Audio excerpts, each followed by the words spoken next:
Hello everyone, કેમ છો બધા? સ્વાગત છે આપ સૌનું ફરીથી એકવાર મારી ચેનલમાં. હું છું જિગ્નેશ પટેલ અને તમે જોઈ રહ્યા છો કેનેડા ટોક્સ. આજે છે 15 જુલાઈ અને સોમવાર, અને આજના આપ સૌને ગુડ મોર્નિંગ અને જય શ્રી કૃષ્ણ. અને આજની વિડીયો આપણે સ્ટાર્ટ કરી રહ્યા છીએ તરુણભાઈના ઘરેથી. આજે મોર્નિંગમાં છે ને આપણે તરુણભાઈના ઘરે આવ્યા છીએ, અને એનું રીઝન બી હું તમને બતાવી દઉં. અમારી પાછળ જુઓ તમે, જુઓ દેખાય છે તમને? તરુણભાઈ બી પાછળ જ છે, જુઓ. જય રણછોડ. જય રણછોડ. પાર્ટી આજે સિટીઝનશીપની ઓથ લીધી અને કેનેડિયન બની ગઈ છે, અને હજુ હમણાં જ એમની ઓથ પતી છે. આ જો અહીંયા આગળ છે ને એમને બધું ડેકોરેશન કરેલું છે, અને આ પાર્ટીને છે ને ક્યારનું કીધું હતું કે તમે સિટીઝનની ઓથ લઈ લો, પણ અત્યાર સુધી એમને બધું પેન્ડિંગ રાખ્યું. આ છોકરા ને બોકરા તો ક્યારના સિટીઝન થઈ ગયા નહીં? પ્રાપ્તિને બધા સિટીઝન થયે વર્ષ ઉપરનો ટાઈમ થઈ ગયો, પણ અમને એ વખતે નથી લીધી, અને અત્યારે પછી બહુ સમજાયા પછી એમને સિટીઝનશીપ લીધી છે. તો હવે કેવું લાગે છે? સારું લાગે છે, પણ ઇન્ડિયન સિટીઝનશીપ છોડ્યું તો કંઈક એમ તો થાય છે. એ તો બધા ન થાય. એમ તો થાય છે કે ભાઈ આટલા વર્ષો આપણે, એ તો બધા ન થાય કે જ્યારે આપણે આપણી ભારતીયતા મૂકવાની થાય એટલે બધા થાય, પણ આપણે ઓસીઆઈ હોલ્ડર છીએ એટલે એવું કંઈ ના થાય, કારણ કે આપણે ઓવરસીઝ સિટીઝન ઓફ ઇન્ડિયા તો કહેવાય. આજે બસ હમણાં કેક વેક કાપી, હવે નાસ્તો જમીશું ને પછી આટો મારવા જઈશું. આટો મારવા જશો, ફેમિલી જોડે એન્જોય કરવું પડશે. ફેમિલી જોડે એન્જોય કરીશું ને, પાર્ટી તો કરવી પડશે ને યાર. જો આ પાર્ટી તૈયાર થઈ છે, કેવી લાગે છે કોમેન્ટ કરીને કહેજો. એકદમ મોટી ઠઠાઈ દીધી છે. આ એકચ્યુઅલીમાં હમણાં 2 દિવસ પહેલા એના લગ્નમાં જઈને આવ્યો, અનંત અંબાણીના લગ્નમાં હું જઈને આવ્યો. એટલે તમને મુકેશ અંબાણીના ત્યાં જઈને આવ્યા? હા, એટલે મેં કીધું આજ પછી સિટીઝનશીપમાં ઓથમાં પહેરી લઈએ. બરાબર છે. તો એને બોલાવો તો ને? ના, પછી મેં ના પાડી. તમે ના પાડી? મેં ના પાડી. મેં કીધું તું તારું બધું એક સંભાળ, એને કારણ કે લગ્નમાં બિઝી હતો. એટલે મેં કીધું આ જોઈ વાતો સાંભળી લીધી ને એમની, બસ આવી વાતો હોય તમારા તરુણભાઈની. કંઈક તો કોમેન્ટ હોય ને યાર. ના, કંઈક તો કોમેન્ટ હોય, સાચી વાત છે. અને પ્રાપ્તિબેનનો રજાઓ છે એટલે જો મોબાઈલમાં ચડી રહ્યા છે. પ્રાપ્તિ હાય કર.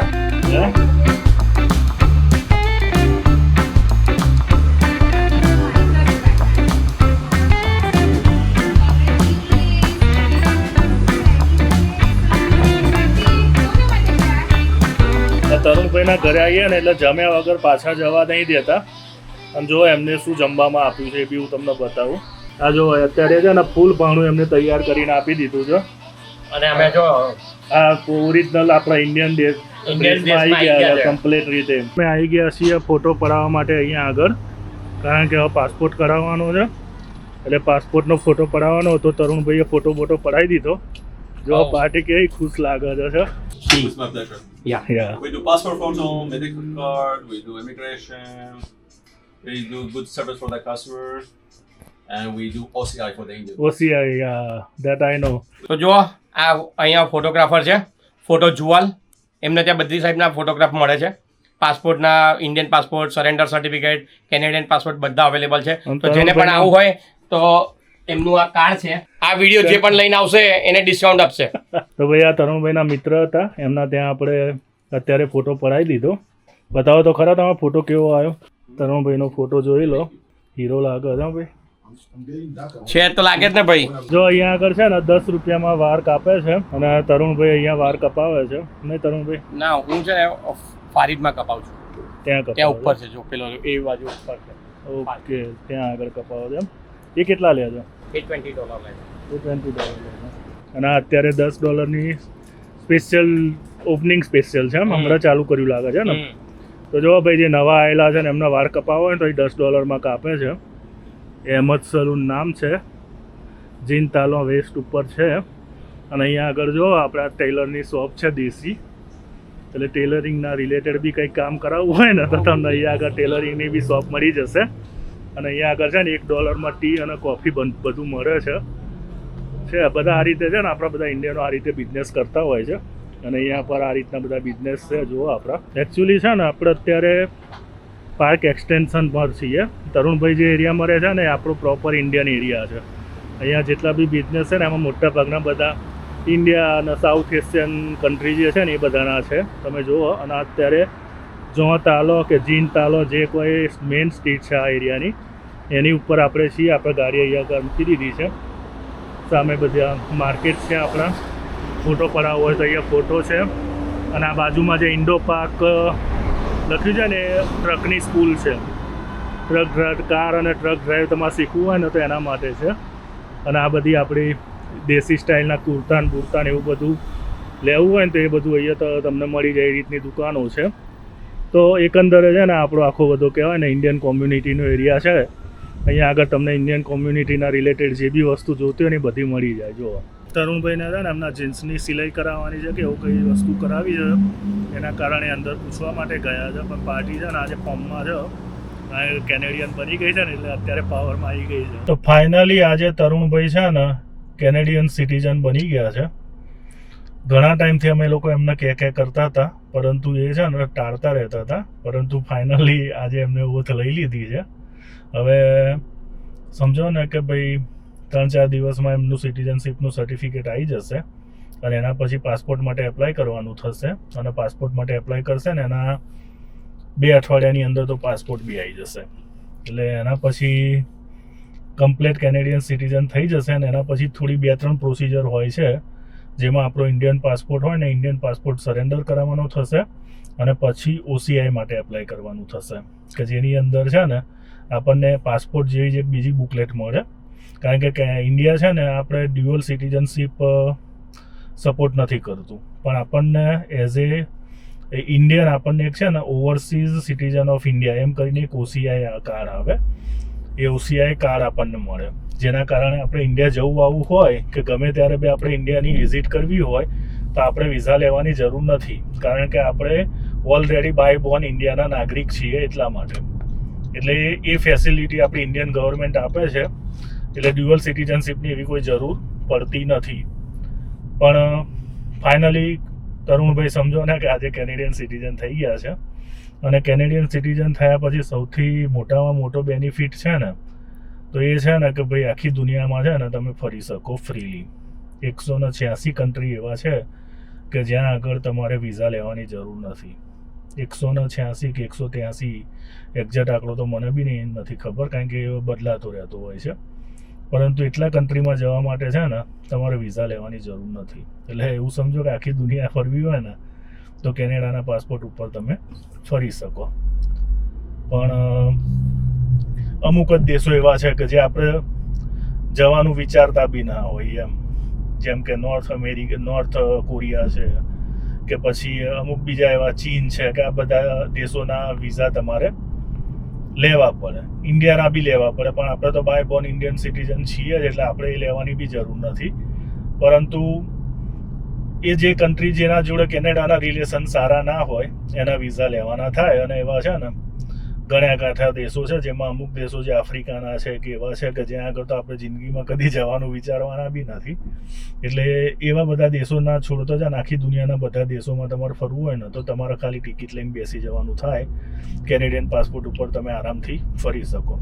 અને જ્યારે હું US ગયો હતો ને એ વખતે એની અંદર 2-3 કોમેન્ટો હતી કે ભાઈ જ્યારે બોર્ડર ક્રોસ કરીએ તો એ વખતે તમારી જોડે ડોક્યુમેન્ટમાં શું માગે. તો બોર્ડર ક્રોસ કરતી વખતે કશું જ ના માગે, પાસપોર્ટની જરૂર પડે.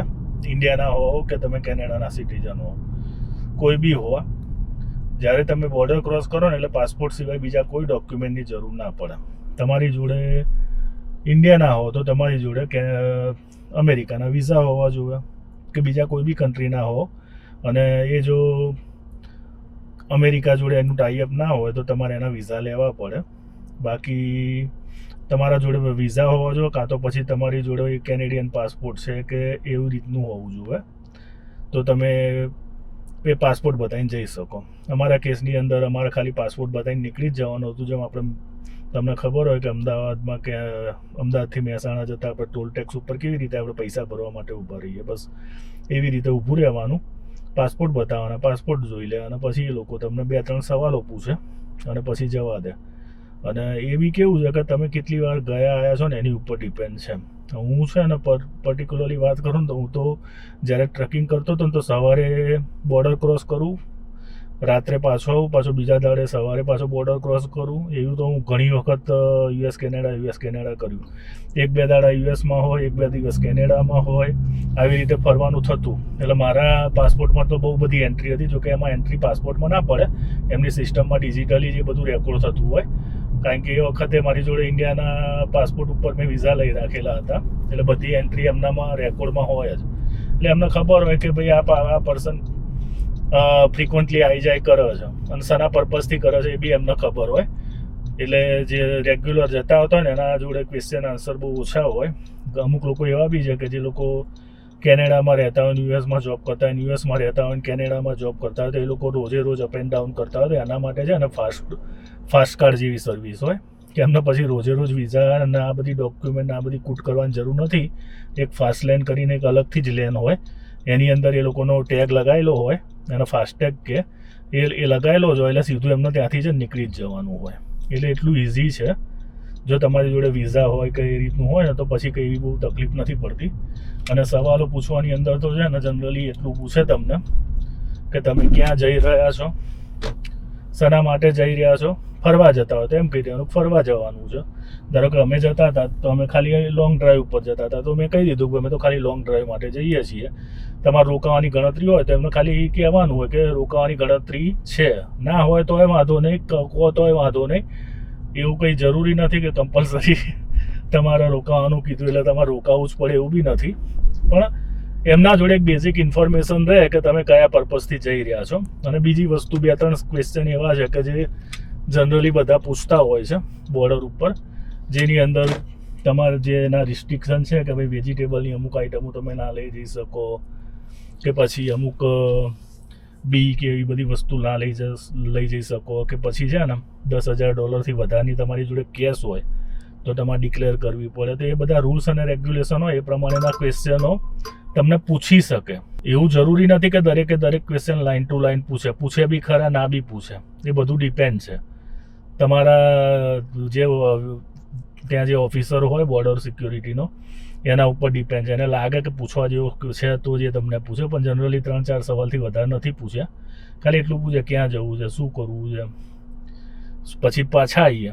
હવે ગયા હોય અને પાછા આવે એટલે બે વસ્તુ રેકોર્ડ તો થયેલી જ હોય. એટલે જ્યાં રિટર્ન આવીએ એટલે જે કેનેડિયાની જે બોર્ડર સિક્યુરિટી સર્વિસ હોય એ બી એ પૂછે કે શું કરવા ગયા હતા ને ક્યાં ગયા હતા ને શું કર્યું, ફર્યા, મજા આવી, ખાધવા. મેં કીધું કે ભાઈ મેં ઇન્ડિયન રેસ્ટોરન્ટમાં જમ્યા ને આમ તો કેવું લાગ્યું, મજા આવી કે નહીં, બસ એવું બધું નોર્મલ ક્વેશ્ચન આન્સર ને એવું બધું હોય. અને પૂછે કે તમે હવે કેનેડામાં ક્યાં રહો છો, તો આપણે આપણું કહીએ કે ભાઈ અમે અહીંયા રહીએ છીએ, આ સિટીમાં રહીએ છીએ. તો બસ એના રિલેટેડ એનાથી વધારે કશું કંઈ એ લોકો પૂછતા નથી હોતા. પણ બસ બીજું તો કંઈ ખાસ હોતું નથી. હા, જે મુદ્દો ધ્યાનમાં રાખવા જેવો છે ને એ હું તમને કહી દઉં કે જ્યારે તમે સવારે જઈને સાંજે પાછા આવવાના હોય, જેમ કે અમે સવારે જઈને સાંજે પાછા આવ્યા હતા, તો એ કેસની અંદર છે ને અમે કોઈ ખરીદી ના કરી શકીએ. અમે કેનેડાથી યુએસ જઈએ ને યુએસથી પછી અમે કોઈ બી વસ્તુની ખરીદી કરીને જો આવીએ ને તો એ કેસની અંદર છે ને અમારે ટેક્સ ભરવો પડે. અને એ ટેક્સ છે ને 38% લઈ અને 72% સુધીનો લાગી શકે છે. એક જ દિવસ માટે તમે સવાર જઈને સાંજે પાછા આવવાના હોય તો એ કેસની અંદર છે ને તમે કોઈ બી વસ્તુ ખરીદીને તમે યુએસથી પાછા ના આવી શકો. એટલે એ તમારે ડિક્લેર કરવું પડે. જો તમે કોઈ વસ્તુ ખરીદી હોય ને તો તમારે ડિક્લેર કરવું પડે. અને એ ડિક્લેર કરો ને એ વખતે પછી એ લોકો ટેક્સ કેલ્ક્યુલેટ કરે ને એ ટેક્સ તમારે ત્યાં આગળ પે કરવો પડે. અને જો તમે ડ્યુટી ફ્રીમાંથી લીધું હોય તો તમારે ટેક્સ પે કરવાની જરૂર નથી. ડ્યુટી ફ્રીમાંથી લીધું હોય તો એ તમારે ચાલે. અને અમારા કેસમાં તો અમે એવું કંઈ લીધું નહોતું. અને એની એક લિમિટેશન છે, તમે ઓનલાઈન ચેક કરશો ને તો બી તમને સમજ પડી જશે કે ભાઈ 1 દિવસ રોકાયા હોય તો તમે કેટલાની ખરીદી કરી શકો, 2 દિવસ રોકાયા હોય તો કેટલાની ખરીદી કરી શકો, 2 દિવસથી વધારે જો તમે રોકાયા હોય યુએસમાં તો તમે કેટલાની ખરીદી કરી શકો. તો એનો આખો ક્રાઇટેરિયા છે. તો એ ક્રાઇટેરિયા પ્રમાણે તમારે ખરીદી કરવી હોય તો તમે કરી શકો. પણ સિંગલ દિવસની અંદર તમારે જઈને ખાલી આંટો મારીને પાછું આવવાનું હોય તો એ કેસની અંદર છે ને ખરીદી કરીને ના આવો એ વસ્તુ ધ્યાન રાખવાની. નહીં તો પછી છે ને બોર્ડર ઉપર ટેક્સ ભરવાનો થાય. અને બીજો જે મુદ્દો છે કે જે વસ્તુ કહેવા જેવી છે કે ભાઈ અમુક વસ્તુ જે લોકો બેઝિક પૂછતા હોય છે, એક તો $10,000 વાળું જે મેં તમને કીધું ને એ વસ્તુ મેઇન છે. બીજું તો વસ્તુ ટોબેકો ને આલ્કોહોલ ને આ બધી વસ્તુનું પૂછે ખાલી. તો એ બધી વસ્તુ જો તમે સિગરેટ ને એવું પીતા હોય તમારી જોડે હોય તો કહી દેવાનું કે ભાઈ મારી જોડે છે, બસ એનાથી વધારે કશું હોતું નથી. અને આટલા ક્વેશ્ચનો એ લોકો પૂછતા હોય છે. આલ્કોહોલ લીધો હોય તો તમારે કહી દેવાનું કે ભાઈ આ લીધેલો છે મેં. તો એ રીતની બધી ઇન્ફોર્મેશન એ લોકો જોડે શેર કરવી પડે. પર્ટિક્યુલરલી એમનો પર્પઝ એક જ હોય છે કે ભાઈ તમે કોઈ બી વસ્તુ લીધી હોય તો એનો ટેક્સ પે કરી અને લઈ જાઓ. બીજો કોઈ પર્પઝ નથી હોતો. તમે કોઈ વસ્તુ લીધી હોય તો તમારે એનો ટેક્સ પે કરવો પડે. એનાથી વધારે કંઈ હોતું નથી. અને એવું કોઈ બીજી કોઈ અત્યાર સુધી મેં તો ઘણીવાર બોર્ડર ક્રોસ કરી, પણ મને એવો કોઈ એક્સપિરિયન્સ થયો નથી. જનરલી તો અમે પાસપોર્ટ બધાને નીકળી જ જતા હોય ને એકાદ બે સવાલ હોય. જ્યારે હું ટ્રકિંગ કરતો હતો તો એ વખતે કેવું હોય કે અમે શું વસ્તુ જે બી ટ્રકમાં લઈ જતા હોય તો એ વસ્તુ અમારે ડિક્લેર કરવાની થતી હતી કે ભાઈ આ વસ્તુ અમે લઈ જઈએ છીએ. એ તો ખાલી કહેવાનું જ હોય, કારણ કે અમારી જોડે ઓલરેડી જે પેપર હોય ને એ પેપર ઓલરેડી પહોંચી ગયા હોય. અમારે ખાલી એ પેપર એને બતાવવાના જ હોય. એ પેપર જોઈને વેરીફાઈ જ કરે, કારણ કે જે કંપનીનો માલ અમે લઈને જતા હોય ને એ લોકો ઓલરેડી એ લોકોને ઇન્ફોર્મ કરી દીધેલું હોય ને એ આખી સિસ્ટમ ગોઠવેલી જ છે. એટલે અમારી તો ખાલી એક ફોર્માલિટી જ હોય છે. પણ એ લોકો અમારું એનો મેનિફેસ્ટ કહે છે. એ મેનિફેસ્ટ આપો એટલે એની અંદર બધી ડિટેલ આપેલી જ હોય. તો એ પ્રમાણે એ લોકો ચેક કરી લે અને પછી જવા દે. બસ આટલી વસ્તુ હોય છે, એનાથી વધારે કશું હોતું નથી. પણ અમુક વખતે એગ્રીકલ્ચર લોડ ને એવું બધું લઈને જતા હોય ને, જેમ કે ભાઈ શાકભાજી કે એવી કોઈ વસ્તુ લઈને જતા હોય ને કે જે ફ્રીઝરમાં રાખવાની હોય, તો એ કેસની અંદર છે ને એ લોકો ચેક કરતા હોય. અને એ શું કે ભાઈ એગ્રીકલ્ચર પ્રોડક્ટની અંદર આ લોકો છે ને વેરીફાઈ કરે છે. હવે એ શાના કારણે કરે છે એની બહુ ડિટેલમાં મને બી નથી ખબર, પણ એમાં એ લોકો આખી ટ્રક સ્કેન કરે છે, એક્સરે પાડે એનો, અને એ બધું ચેક કરી અને પછી જવા દે. પણ એ નોર્મલ પ્રોસેસ છે, રૂટમાં જે રીતે થતી હોય એ રીતે કરી અને નીકળી જવાનું હોય. અને જો ડ્રાય લોડ હોય તો એની અંદર કોઈ જરૂર નથી. આ બધી ટ્રકની વાતો છે. ફરવા જવા માટે આની કોઈ જરૂર નથી. પણ આ ઇન્ફોર્મેશન મારી જોડે હતી એટલે મેં તમને આપી દીધી. અને હવે તરુણભાઈ સિટીઝન થઈ ગયા છે એટલે એ બી છે ને એમનો પાસપોર્ટ આવશે પછી એમનો યુએસ જવું હોય કે પછી કોઈ બી ટૂંકમાં જેટલા બી દેશો ફ્રી છે એટલા દેશોમાં જવું હોય તો એ લોકો આરામથી ફરવા માટે જઈ શકે. એના માટે વિઝા કે એ બધી મગજમારી કરવાની જરૂર ના પડે. એટલે એક મોટો બેનિફિટ તો કેનેડિયન સિટીઝનનો જે છે ને એ જ છે કે ભાઈ તમે છે ને વિઝા લીધા વગર આખી વર્લ્ડમાં ફરવું હોય ને તો ફરી શકો. અને બીજું કે તમે અહીં આગળ વોટ આપી શકો. તમે કેનેડિયન સિટીઝન થયા એટલે તમે અહીં આગળ વોટ આપી શકો, પણ સામે પક્ષે તમે પછી ઇન્ડિયામાં વોટ ના આપી શકો. એટલે આ બે વસ્તુ હોય અને એનાથી વિશેષ કોઈ એવું ખાસ બેનિફિટ છે નહીં. બીજા બધા બેનિફિટ જે પીઆરમાં હોય છે એ જ બધા બેનિફિટ કેનેડિયન સિટીઝનના હોય છે. એટલે કેનેડિયન સિટીઝન અને પીઆર આ બેની વચ્ચે એક જ ડિફરન્સ છે કે કેનેડિયન સિટીઝન વોટ આપી શકે, પીઆર વોટ ના આપી શકે. અને કેનેડિયન સિટીઝન જોડે કેનેડાનો પાસપોર્ટ હોય, પીઆરના જોડે એના જે તે દેશનો પાસપોર્ટ હોય. આનાથી વધારે કોઈ મેજર ડિફરન્સ નથી. તમારે ઇલેક્શનમાં ઊભું રહેવું હોય તો તમે ઊભા રહી શકો. કેનેડાનો પાસપોર્ટ હોય તો તમે ઇલેક્શનમાં ઊભું રહેવું હોય અને તમને એવું લાગતું હોય કે ભાઈ આપણે મ્યુનિસિપલનું ઇલેક્શન લડવું છે કે પછી આપણે લડવું છે સ્ટેટનું ઇલેક્શન, તો તમે એના માટે ઉમેદવારી નોંધાવી શકો. જે પ્રોસિજર આપણે ઇન્ડિયામાં છે ને એ રીતની બધી પ્રોસિજર હોય એ બધી વસ્તુ તમે કરી શકો. બાકી આપણા પોઈન્ટ ઓફ વ્યૂ પરથી કહું ને તમને તો મને ફરવાથી વધારે એવો કોઈ ખાસ બીજો બેનિફિટ નહીં દેખાતો કે ભાઈ તમે આખી દુનિયામાં ફ્રીલી ફરી શકો. આ એક મોટો બેનિફિટ છે. બાકી એનાથી વધારે છે ને બીજો કોઈ એવો ખાસ બેનિફિટ મને દેખાતો નથી. તો આ જે છે ને એ બધી વસ્તુ મેં તમારી સાથે શેર કરી. તો હવે આ વિડીયોને છે ને આપણે અહીંયા સુધી રાખીએ. અને આ વિડીયો કેવી લાગી તમે મને કોમેન્ટ કરીને જણાવજો. વિડીયો પસંદ આવી હોય તો લાઈક કરવાનું ભૂલતા નહીં. અને ફરી મળીશું નેક્સ્ટ વિડીયોમાં. તો ત્યાં સુધી આપ સૌને જય હિન્દ, વંદે માતરમ. આપ સૌનો દિવસ શુભ રહે.